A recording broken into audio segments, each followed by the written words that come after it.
and welcome to the Investing Master Series. My name is James Boyd. Today's October 7th. We are cranking into year end, so let's go ahead and get started. We'd like to welcome everyone here today. We've got High Speed Low Drag. We got Grace, Josh Pink. We also got Will with us, so we can start now, and Elena and many others. Good morning to all. We also have Barbara Armstrong in the chat. We welcome her as well. And we got Pia, Gary, Kevin, and many others. Welcome. Good morning to all. Now, remember, you can follow Barbara or myself on X. We do post educational content there, and we also post announcements as well. So just real quick as we get started, I want to give us a quick reminder. This class, we talk about stocks and options. We talk about past positions, management of those. We also talk about new positions. So just join us, okay? If you're a beginner, intermediate, advanced, we're going to bring it all together. Now, also remember when we talk about options, options carry high level risk, not suitable for all investors. Understand that when we talk about the information, it's provided for general informational purposes only. Also, when we talk about the Paper Money software application, that we're going to use that for educational purposes only to really learn about strategies, okay? And also when we talk about investing, it involves risk, including loss of principal. So we know that sometimes the trades are going to go against us. We know that, we should know that, and we should know ahead of time. That's why we position size and set stops, things like that to try to mitigate what that risk could be. And that's also sometimes where we might choose a strategy that might have a defined max loss built into it, because sometimes we're going to be wrong. Now, also remember that when we talk about examples, we'll talk about short options here today as well. We're talking about American style options, where those could be assigned anytime prior to expiration. When we talk about the covered calls and cash secured puts here today, we'll talk about that. And when we also bring up other examples, realize they are just examples. Now today, we'll talk about kind of market conditions. We'll talk about it from an equity point of view. We'll talk about it from a precious metal point of view. And we're also going to talk about current position management right up front. We need to. Some of these positions have had a really strong move to the upside, and there could be profits there to take. Now, if the stocks have also gone to the upside, might we also maybe consider maybe adjustment of stops and so on. And then what we're going to talk about is new potential examples. Now, what I'm going to do is let's kind of just pull up the list first, and feel free. And again, last week, and I want to kind of give you a quick heads up. Last week we talked about, okay, this is our playlist for, let me pull that up right there. There it is. Here's the playlist for for this class. And what you're now going to notice is last week we talked about getting organized to create routine and confidence. I'm going to tell you right now, most people are not organized. They don't know what they're kind of personally, they're not organized. And it bleeds over into investing, okay? And it distracts you in terms of like your focus, in terms of like what to invest in, because you're not really prepared, okay? You can have the market go straight up, and if you're not organized, just the opportunities go right by you. Now, the biggest thing is when we talk about getting organized, we're talking about the list, the routine, what to look at, etc., and we're going to show that, okay? So when we look at the list, we just wake up, we're looking to really see like what is moving. Notice on this list, there's some like the dollar. We got gold, which is over 4,000. Can you believe it? And you actually see the VIX and so on. Now remember this, the NDX, the SPX, etc., those are the cash indexes. So those would not be showing in the pre-market. Okay, now you could exchange those for other ones that would show in the pre-market. Now for our purposes, we're going to look at the NASDAQ, Dow, S&P, and where's the Russell? Right there. So on those four, we still see those in the trend 3 conditions still. Okay, when you take a look at this, we want to kind of pull these up and kind of say, okay, so what do they look like? Well, the NASDAQ really, that was a brand new high today, this morning, okay? And what you're now going to notice is really on the NASDAQ, kind of a little fading down here. Now, normally when you get, let's say, a breakout, it checks back a little bit. And so far, we just haven't checked back. It's kind of a little unusual on the NASDAQ that when it gaps up, it closes down, gaps up, closes down, gaps up, closes slightly down, gaps up, closes slightly down. What does that tell us? There's some people that are taking profits into this rally. That's what it tells us. Now, when you take a look at this, say the SPX, As we pull that up, same idea there. You're going to see that the breakout was really about right there. The only day where you closed higher than where you opened on the S&P was on 10-6. Today, we gapped to the upside. So far, down 15 points, about 0.25%. You got to be thinking, why are people taking profits? Some things might have actually gone to their targets, okay? This is a tech-heavy S&P 500, so we know that many of those tech stocks, semiconductors, might be getting profit taken on. So we got to understand that. And by the way, when we also say SPX, we know that discretionaries are up there as far as allocation of the S&P 500, and also financials. If you look at discretionaries and financials, many of those have been profit taken on, and they've been selling over the last couple of days, not just today, okay? When we look at, let's say, the Dow Jones, you're going to see that that's a little bit better. The key word is a little bit, okay? And the Russell 2000, there it is. Russell 2000 now currently checking back to where it was really before, where it broke out from the 2469. So all four indices kind of just showing a little profit-taking behavior. Volatility, though, really has not moved at all. Now, with what we just talked about so far, we got to think about, well, how's that affecting the positions of the portfolio? I mean, that's what really matters, right? What about mine? Okay, now if we had a radio station, it would be called WIFM. I am James Boyd, your host, and the WIFM is what's in it for me. Okay, now what's in it for me is really WIFY, what's in it for you. That's what everyone's thinking. We're all selfish. Just admit it. Now, the biggest actually thing is, let's kind of talk about some of these positions in the portfolio with what we just said with the indices. Now, first off, what you're going to notice in the margin account there, you're going to see that the LEN was stopped out here today. That was shares of stock. So that position stopped out. The other position that did fill was Boeing. That was a buy stop order. Matter of fact, it was a buy stop limit. It actually triggers. Those 17 shares are now here. Okay, now let's kind of go down a little bit and kind of see what we got on the docket. Now, first off, remember we said financials have been selling off? Look at IXM, the financial sector. If we looked at one of the stocks, you'll actually see that Bank of America, there's the shares, it has been in trend number one.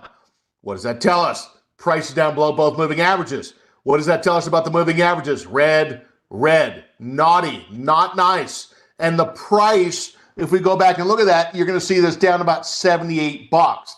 Now, if the price is going down and there's 100 shares of stock, boy, it would be kind of nice to maybe, if the investor said, I want to stay bullish, but I want to use options as a way to protect. The most basic form of some protection being the credit from selling the call, is just sell a covered call. Now, the question I have to you is, do you need to roll this call? That's a question. Do you need to roll the call? Are we out of time? No. Are we out of premium? No.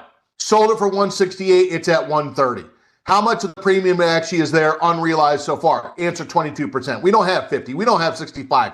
So this call is going to stay on. The other thing that would tell us that we probably don't need to roll is what is the delta.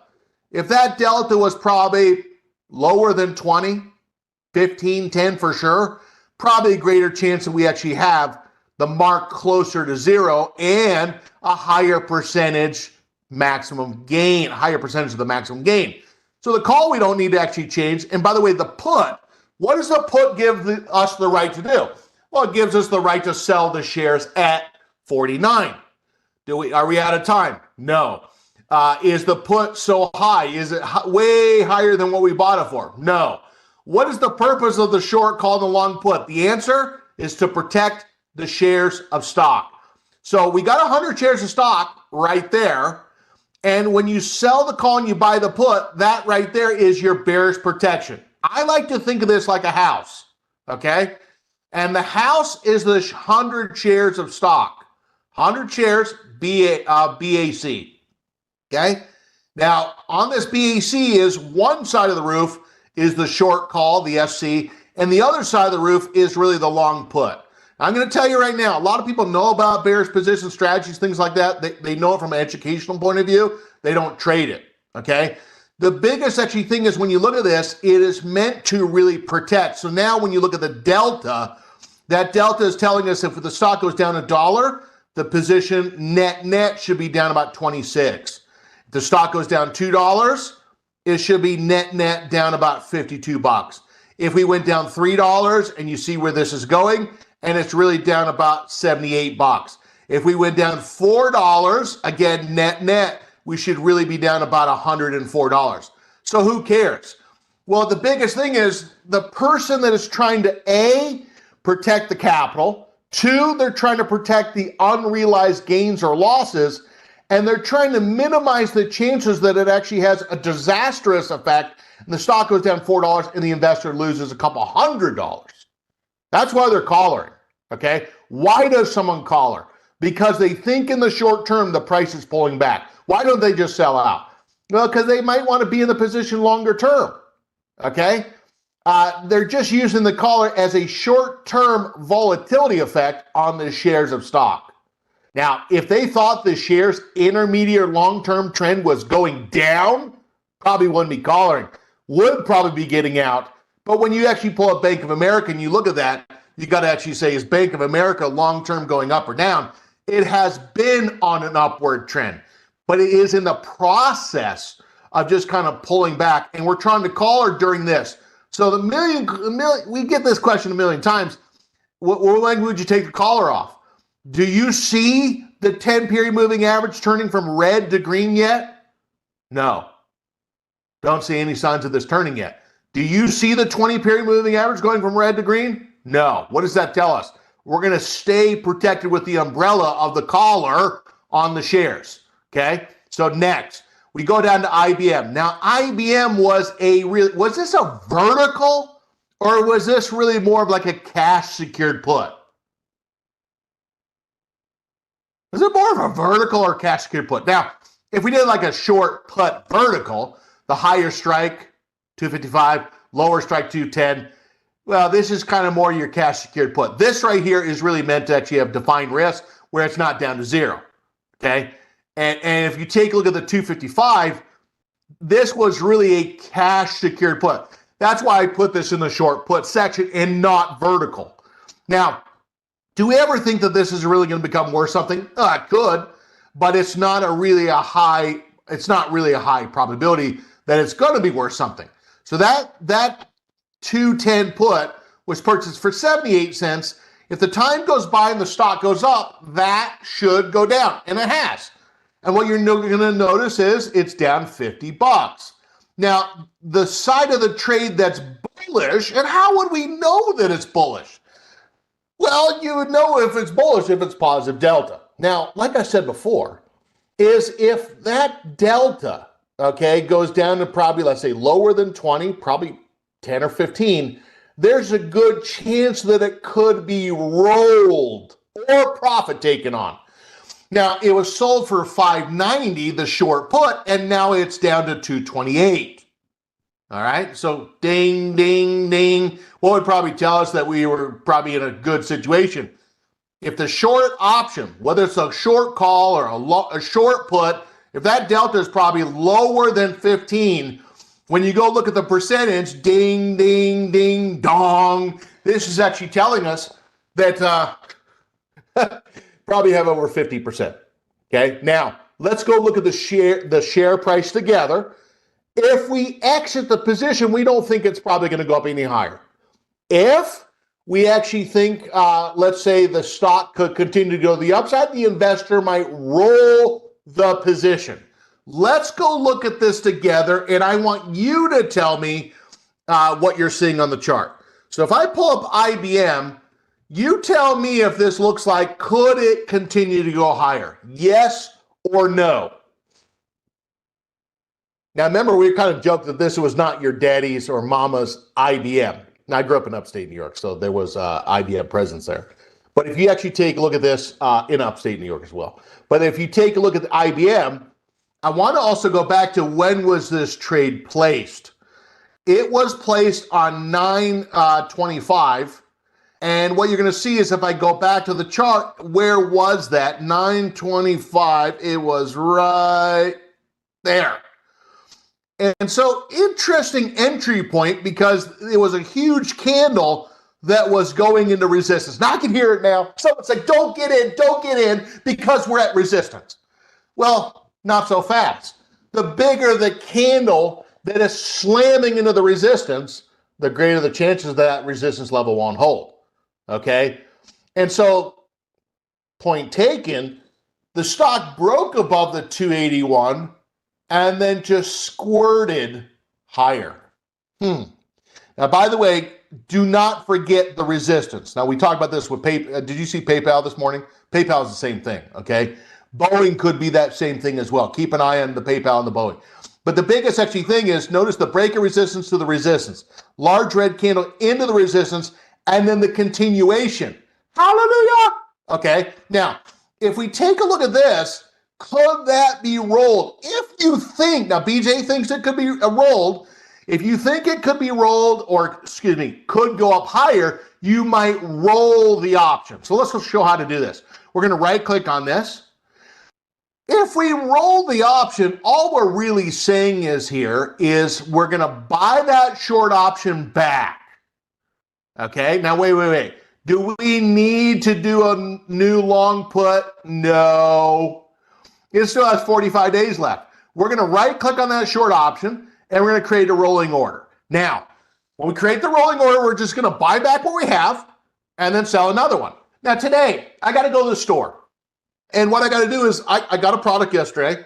I need to exchange it. I'm going to give them this product and I'm going to exchange it for something new. I want you to think about rolling like you're doing an exchange.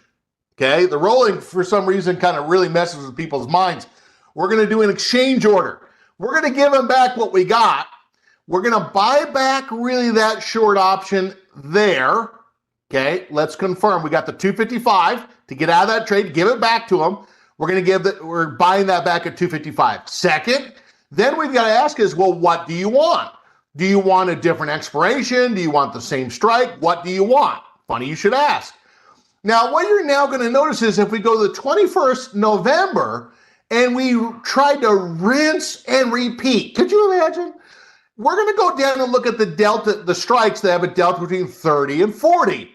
Now, what I'm looking at out of the corner of my eye is if I take a look at this, which one has the highest open interest? Not that one, not this one, not that one, not this one, not that one.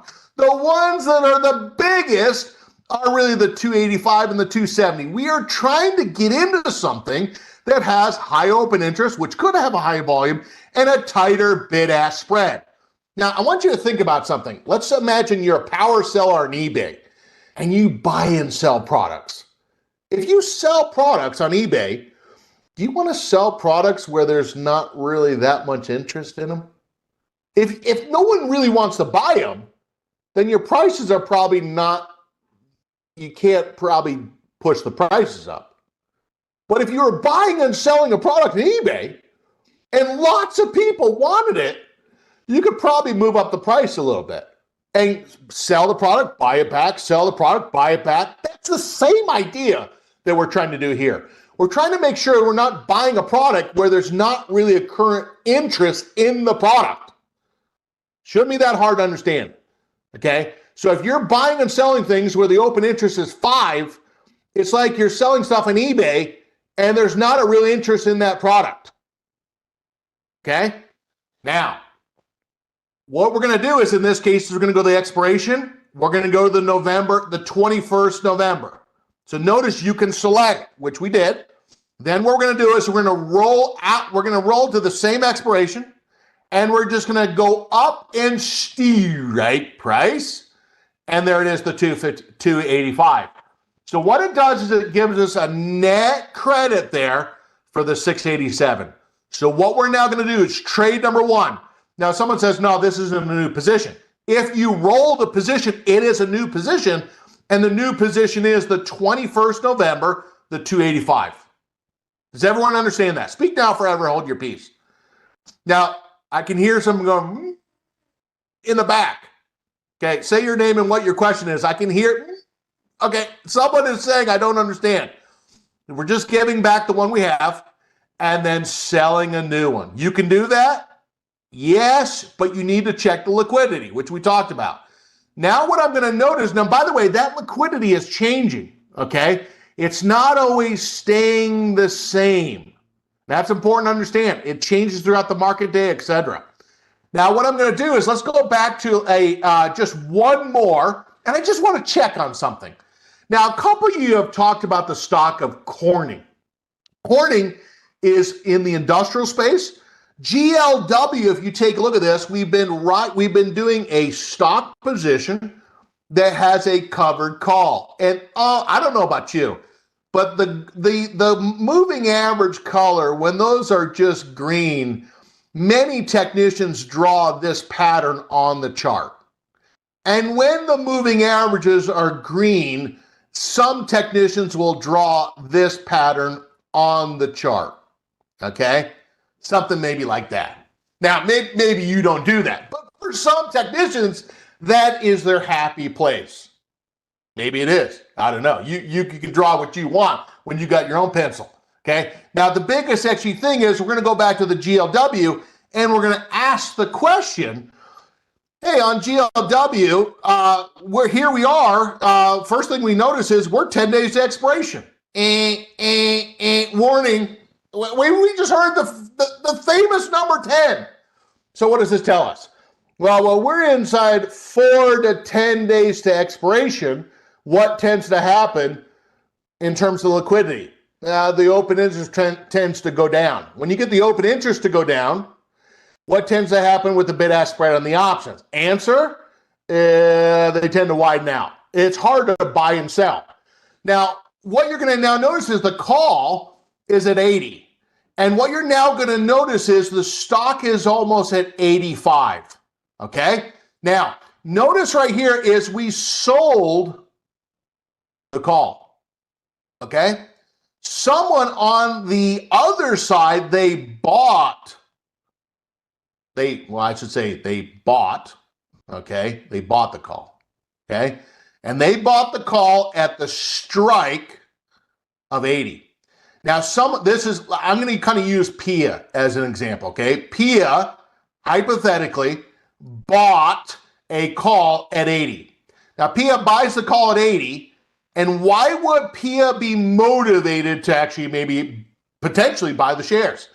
Well, the stock is higher than, okay, the strike. So there's some intrinsic value. Another word for intrinsic value is equity. Okay, now that makes people feel good. When you got equity, man, I feel good. Okay, now PIA might say, well, I would like to exercise my right to buy the shares at 80. The broker actually says, well, who is short the call? The paper money account is short the call, and PIA can exercise her right to buy those shares, and they go out and say, well, who is short? If the paper money account is short, those shares are then transferred to the investor who exercises that call, okay, and delivers the shares to PIA, even if it's not all at expiration. The key word is yet. Now, if this was a long call, how do you exercise it? Easy. You right-click on that where it says +1, and it will say exercise. If you have a long call, you right-click on that position, it will say exercise. When you have a long call, that can morph into what? Shares of stock. Whoever's short could be assigned, and that means you're giving the shares to someone who wants to buy the shares at 80. Now, what we got to do before we talk about some new positions is we're going to look and kind of see the position. We bought the shares at 76.66. We agreed to sell the shares at, let's say, 80. So that means on the shares, we can make 334, but that's the stock. I'll put S. The premium is $1.57. So if we got the cake and the ice cream, and I'm going to put OP for option premium, the grand total what we could make was $491. Now, the investor might say, well, I don't need to do anything because I got 10 days left. And that couldn't be the farthest thing from the truth. Because if we held it all the way to expiration, the stock is going to it close above 80. The most the investor can make is $491. Where are we now? Well, we're at $420. Where do we see that? We're right there. And you just got to think about this in terms of like a max gain scenario. What percentage of the maximum gain do you have? And the investor actually pulls up a calculator and says, look, we got 420 in the hand now. And what you're now going to notice is the most we can make is 491, and we're at 85%.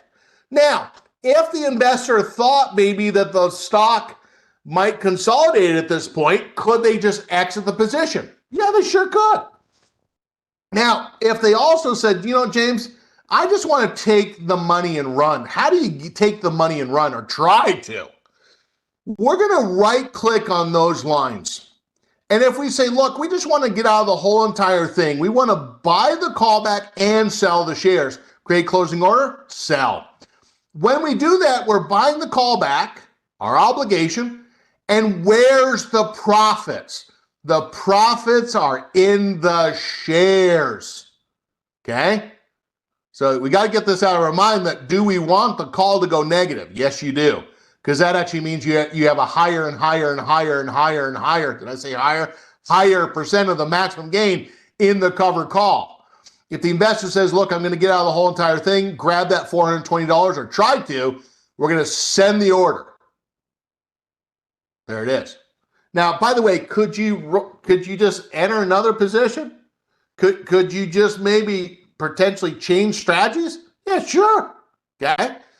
So why would someone do a cover call? Well, because they're trying to make it where not all the positions are super bullish. A cover call is neutral, slightly negative, slightly neutral to slightly bullish. Okay. It's not a position like a stock. It's not a position like a long call. It's not a position like a long synthetic where you want it to go to the upside. Okay. Now we need to talk about these positions because they needed to be administered. Thank you, Bill. Too. Now let's kind of talk about some new positions. Okay, as well. Okay. Now what I want to do is I want to bring up just quickly the sectors. And if we look to the sectors, now remember, right on this page, and some of you laughed at me. I saw those comments, okay? I said 13 days ago, we said, hey, could precious metals be acting like consumer staples? We know that the consumer staples area has been, okay? I mean, they were just down. We know that the healthcare itself, the sector, horribly had been just, wow, down. Utilities was the only area that was really going up, and you could say that real estate was like wholly sideways. So the precious metals had kind of been acting like a safety area, okay? That doesn't have income, okay? But we're going to see precious metals. We're talking about gold, silver, copper, platinum, palladium, and so on. Now, if we're talking about things that are traded more frequently, obviously gold and silver, probably third copper. Now, what I want to do just real quick is I want to go to one position, and we're going to bring up WPM. Now, when you look at WPM, we need to talk about this. This is my last one that I'm going to bring up, and I need to. Is this showing a buy signal, or is it showing a sell signal? Buy or sell signal. Now, as I'm getting an answer here, I got one, uno, dos, okay, right there, tres.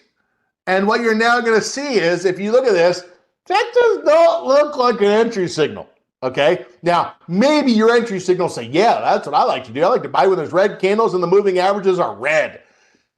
I haven't ran into anyone that said that, per se. They might say, I like that if I was at a support area, maybe, okay?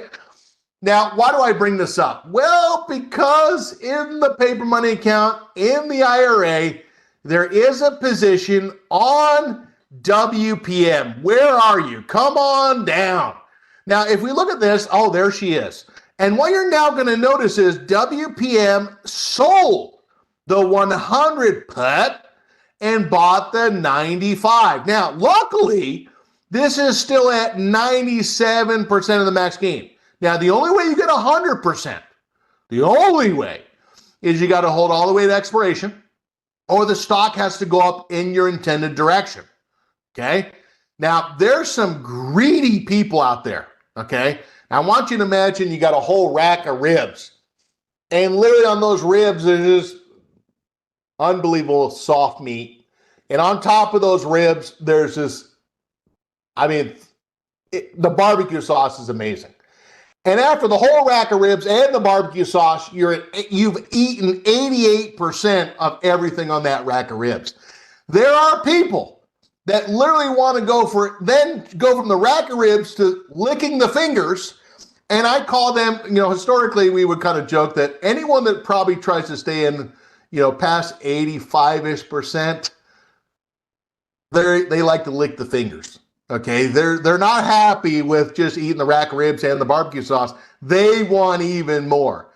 Now, we're not going to choose to go down that path. Okay, we're going to say, look, we're happy with the 88%, and we're going to right click on that, and we're going to right click on that while holding the control key down and create closing order and then buy it back. Now, you got to imagine that with some of the moves in gold and silver, there's going to be some people that are probably going to be wanting to take some profit that caused. Now, I actually can't tell you what they were called in the past. Riceberg says finger licking goo. Okay, yeah, okay. Confirm and send. Now, understand is the movement in gold and silver, many of these wheat and precious metals, that was one of the stocks in the spaces of precious metals. We're going to go ahead and buy that back. Now, what is the gain on that? $329. Okay. Now, the point I want to bring out here is think about something. The move we've had in gold and silver, the investor might say, I tell you what, I got $329. I feel pretty darn special. The problem is if you get the movement in gold and silver like you have, and you only had a vertical,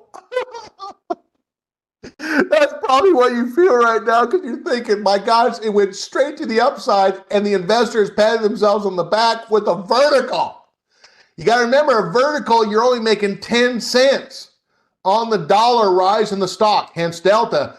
And I'm not sure if we pat ourselves on the back. This is why some investors want stock. This is why some investors want long calls or long synthetics, where there's the greater sensitivity to the price movement, meaning more potential gains, which could be losses as well. So we pat ourselves on the back in the paper money, hypothetically, okay? But I'm not necessarily sure if I'd want to tell people how smart it was, okay? But it's a way to trade the trend. It's not the only way. We're going to confirm and send the position, send. Now, what I want to do is I want to talk about some other new examples. Now, the comment is, now you could pull up gold yourself or something that's trying to track gold. My point of what I'm saying is, if you get some of these trends like we've had in the precious metal space, and then you did a position that was so low on delta, yes, you were right on direction, but you weren't right that much. Now, we just got over people that lick their fingers after eating the whole rack of ribs. I'm just saying that's why some investors say, look, I have a vertical on it, but could I buy some shares? I have a vertical on it, can I do a long synthetic? They're overlapping strategies on top of the same position. Now, what I want to do is I want to go over a couple stocks here, okay? Now, first off, what I want to do is I want to look at, let's say, Dow Jones. If we look at a couple stocks that we're going to keep an eye on, one of the stocks is actually low. We talked about this last one, keeping an eye on it. It was Travelers. Travelers actually broke out, okay? Had a bullish candle there. The breakout day was really on 10-3. We actually sold down to the midsection of the channel. We've seen this a million times. Not a million, probably less than that. But it kind of sold down to the middle. And then today so far, we're starting to see a little bounce set up on Travelers. Keep an eye on that, okay? It's not one I'm going to trade here right this second, but that one is a breakout with a higher low. The higher low is leading to hold setup. That hold setup, doink, we actually see a little green dot right there. Now, I want to go back to the one we did kind of talk about just real quick, looking for a little reversal, was PayPal. PayPal was the one that was kind of pushing up against resistance, actually got above it, and then today gapped. It broke inside this old channel. We said that PayPal and Boeing are similar in the fact that if you actually look at that, they kind of have the same type of where it's trying to reverse and break up inside that old channel. Keep an eye on that as well. Today, we actually did go to the 223.83, hence the buy stop limit filling. That is also one when you look at industrials that has actually had a pretty good push. When you look at industrials, that actually did hit a brand new high. Could that continue? Now, I want to go back to, if we take a look at some of these other ones, the one group that we would have to kind of at least point out is wholly utility stocks today. Now, a lot of times people say in utilities, we know that, oh, it's boring, they don't like them. Again, I go back to, well, how many shares did the investor have? What if I told you the investor had 1,000 shares? Is it boring now? 500 shares? 400 shares? 300? Okay. A lot of times when people say it's boring, they don't have really that many shares. Maybe it's not the ticker, maybe it's the capital size. Okay. Now, if we take a look at the couple stocks that I want to kind of point out is one of the stocks, AP, crashed to the upside. EXC, for example, decent move here to the upside as well. Now, by the way, don't act like these are like, well, how do you find these? These are just basic utility stocks that you can see in the market watch. And if you look at XEL, crashed to the upside again. You go back to NE, which is kind of more the paper money favorite, broke out. But the one that I want to kind of look at and see if we can't show an example on is one of the laggers a little bit, okay? Now, what I want to do is I want to kind of show this. Got a bullish engulfing, okay? Then got another update with a shallow retracing of the previous day. And then today we go up again. Now, let's say the investor said, look, I want to take this position, bullish, but I want to really do it through an option strategy where we have a right and obligation. Now, whenever we see a prior high and we're swinging back to the prior high or swung back to the prior high, we're just thinking cup, okay? Now, we could also say, James, could this be a cup? Yeah. Could it be a cup and handle? Yeah. Could it be a V pattern? Yeah. On the right-hand side, could be a W pattern? Yeah, as well. Okay, so I said yes.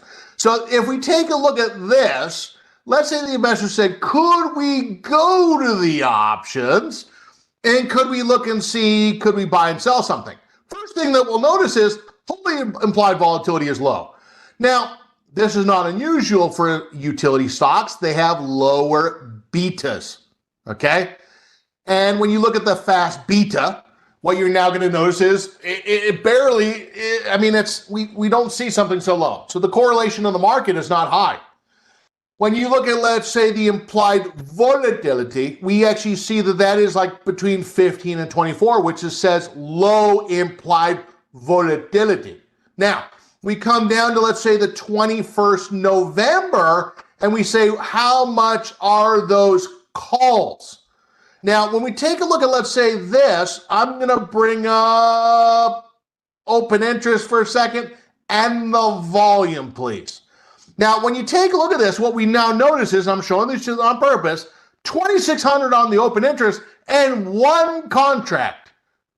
Whoa. Okay, one. Now, this could have been the neighbor, okay? This could have been your buddy, okay? Where he said, man, as soon as I got in, the price moved. This is not very liquid, okay? Now, on the bid-ask spread, super wide, not super wide, but it's 30 cents. So here, what we're going to do is going to go buy, and we're going to go to where it says synthetic. Now, open interest is there. But at least the interest today is low. Now, if we buy the call, we sell the put, okay, what you're now going to see is it's going to give us a delta of 1. What do I mean, delta of 1? What I mean by that is the delta is, when we have a delta of 1, it's really a delta of 100. So it's moving stock-like, as if we own the shares. Now, we don't own the shares. We don't have a claim to the dividend, okay? We're buying the 95 call, which gives us the right to buy the shares of the 95, and we're actually selling the put. Now, how much does it cost? Answer, $1.55. Now, if we do this position, we know we actually have a right to buy the shares at 95, add it in 155. We know the break even is 96.55 because we can do basic math. So now we need the stock. Where's it now? 96.44, 96.55. We need the stock to go up a whopping 11 cents to get to break even. Okay? Now, do the math. If the shares go up $1 tomorrow, how much should the position be up? Approximately $100. The stock goes down $1 tomorrow, how much should the position be down? Down on $100. It is moving like the investor has shares. You do the exact same strike, the delta is 100, okay? Now what you're gonna notice is we're gonna go single order, we're gonna actually go first triggers SEQ. This is where we're gonna put the target and the stop. So we're gonna right click on, now what do? We change this to what? First trigger sequential. If we did this, we're saying first buy it. Second, now what you're gonna notice is first triggers SEQ, there it is. And then we need the opposite order. How do you create an opposite order? Click anywhere on this green line, right click, we're gonna create opposite order. If we create the opposite order, green means we're buying something, red means we're selling something. Now, remember when we talked about conditional orders last week? Barbara was actually out of town, and hopefully no one told her what we talked about. We talked about limit to a what? We talked about conditional orders because Ray told us to. Limit to a market. Day to a GT. This seems like we're on Friday. That's correct. Market GTC. And now what I'm going to do is we can go to this on the right-hand side, and then we could say, look, if it gets at or above or at or below. Now, let's go back to this chart for just a second and say, well, if it did, we don't know for sure. I don't know a lot of things. But the biggest actually thing is if we went to, let's say, the targeted area using a 161 extension, we really actually have the targeted spots. Now, if you said, look, I like to use the channel width and add on top, it's going to be right at 101. What I'm going to do, just for time's sake, I'm going to set a stop at 93.24, and I'm going to set a a target at 101, okay? So I'm going to write that down. I'm going to put a target right at about high 100, and I'm going to put if it goes at or below, at 93.24. Let's go back and work what we did on Friday. Now, as we wrap up here, I'm going to put symbol, SO, method mark. It automatically comes up. We need to change that little sideways V to where the sideways V is towards SO, meaning the stock price is greater or equal to $100.85. Now, we could have put 101, but I'm just trying to get up in that area. That's if we get to that price or higher, exit the position. SO, mark, less or equal to. This is if it goes down, okay? And now what you're going to now notice is we're going to type in 93.24. Okay, now, I actually have no clue. Is it going to go up to the target? Hope so. If it goes down here, it'll be bad. Why? Because we have a position with 100 delta. You can work the math in your mind and actually say, well, if it goes down to 93.24 from where we are now, it's about $3.25. I want you to imagine that you had 100 shares of stock. How much would you be down if the stock goes down 325? You know the answer. It's the stock movement times the number of shares. Okay? The same thing here. Instead of the stock movement, we're going to take the stock movement. Instead of saying shares, we're going to say the delta. Same thing. And that potential loss is going to really be about $325. Okay? Now, your job, homework, is to go out and practice two synthetics. Now, again, this is a bullish strategy. They're two bullish single option positions sandwiched, okay, into a strategy known as a long synthetic. This has a target and it has a stop as well. Now, coming up next, we have Cameron May that we'll actually be teaching in our next class coming up right at the top of the hour. And actually, let me check that just real quick. Let me actually go back to this. Speaking of that, where can we actually see that? Live webcasts and virtual workshops. Let's come down to the day we actually are. Let's verify getting started with options. Correct. And what you're now going to notice is Cameron will actually take us through getting started with options. We have Barbara Armstrong with us. She'll be actually teaching on getting started with technical analysis. So join her later. She's in the chat with us. That's why we want to kind of make mention that you knew about her class today as well. So I'm out of my time here today. I want to say thanks for actually answering those questions. Thank you, Barbara. Thanks to all of you. Stay tuned for Cameron May. Remember, you can subscribe to our Trader Talk channel right on YouTube. And also make sure you go out and practice the homework to get acclimated and familiar with the strategy of long synthetic, even on a lower beta position. Okay? Now, remember that all investing has risk, and this has been the class on the Investing Master Series, talking about positions and also new examples as well. With that said, thanks so much. Take care. Bye-bye.